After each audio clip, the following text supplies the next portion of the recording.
Selamat pagi Bapak Ibu dan saudara-saudari terkasih di lingkungan Santo Benediktus. Marilah kita renungkan bacaan pada hari ini. Bacaan pertama, seorang perempuan muda akan mengandung. Pembacaan dari kitab Yesaya. Tuhan berfirman kepada Raja Ahaz, "Mintalah suatu pertanda dari Tuhan Allahmu, entah itu sesuatu dari dunia orang mati yang paling bawah, entah sesuatu dari tempat tertinggi yang di atas." Tetapi Ahaz menjawab, Aku tidak mau mencobai Tuhan." Lalu berkatalah Nabi Yesaya, "Baiklah, dengarkanlah hai keluarga Daud. Belum cukupkah kamu melelahkan orang, sehingga kamu melelahkan Allahku juga? Sebab itu, Tuhan sendirilah yang akan memberikan suatu pertanda.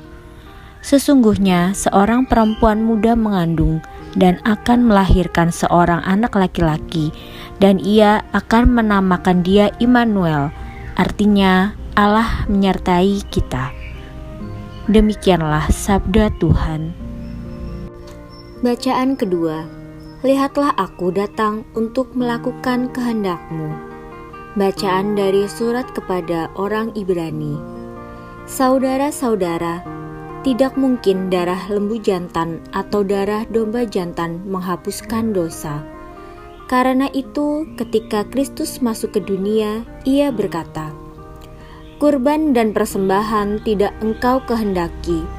Sebagai gantinya, Engkau telah menyediakan tubuh bagiku. Kepada kurban bakaran dan kurban penghapus dosa, Engkau tidak berkenan. Lihatlah, aku datang untuk melakukan kehendak-Mu, ya Allahku." Jadi mula-mula Ia berkata, "Engkau tidak menghendaki kurban dan persembahan. Engkau tidak berkenan akan kurban bakaran dan kurban penghapus dosa." Meskipun dipersembahkan menurut hukum Taurat, dan kemudian Ia berkata, "Lihat, aku datang untuk melakukan kehendak-Mu."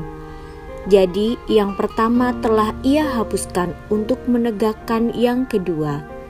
Dan karena kehendak-Nya, inilah kita telah dikuduskan satu kali untuk selama-lamanya oleh persembahan tubuh Yesus Kristus. Demikianlah sabda Tuhan. Bacaan Injil. Engkau akan mengandung dan akan melahirkan seorang anak laki-laki. Inilah Injil suci menurut Santo Lukas.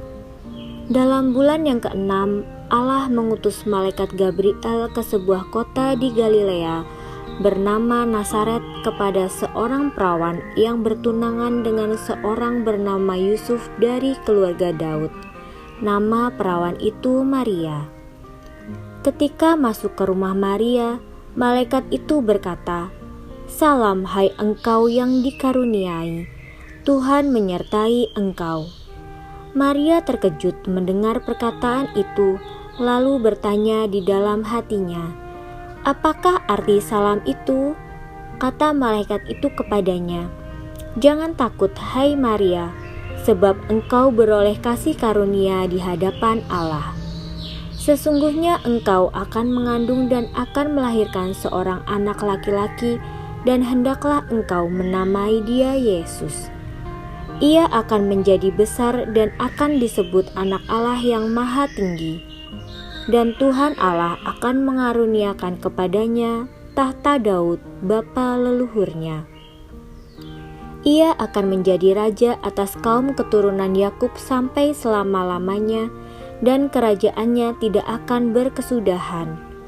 Kata Maria kepada malaikat itu, "Bagaimana hal itu mungkin terjadi karena aku belum bersuami?" Jawab malaikat itu kepadanya, "Roh Kudus akan turun atasmu, dan kuasa Allah yang Maha Tinggi akan menaungi engkau. Sebab itu, anak yang akan kau lahirkan itu akan disebut kudus, Anak Allah. Dan sesungguhnya Elisabet sanakmu itu, ia pun sedang mengandung seorang anak laki-laki pada hari tuanya. Dan inilah bulan yang ke-6 bagi dia yang disebut mandul itu. sebab bagi Allah tidak ada yang mustahil. Maka kata Maria, "Sesungguhnya aku ini adalah hamba Tuhan, terjadilah padaku menurut perkataanmu itu." Lalu malaikat itu meninggalkan dia. Demikianlah sabda Tuhan. Renungan pada hari ini diambil dari buku Siarah Batin. Malaikat Gabriel menyatakan rencana keselamatan Allah dan meminta tanggapan Maria. Maria bukanlah pribadi yang menerima begitu saja, melainkan pribadi yang aktif.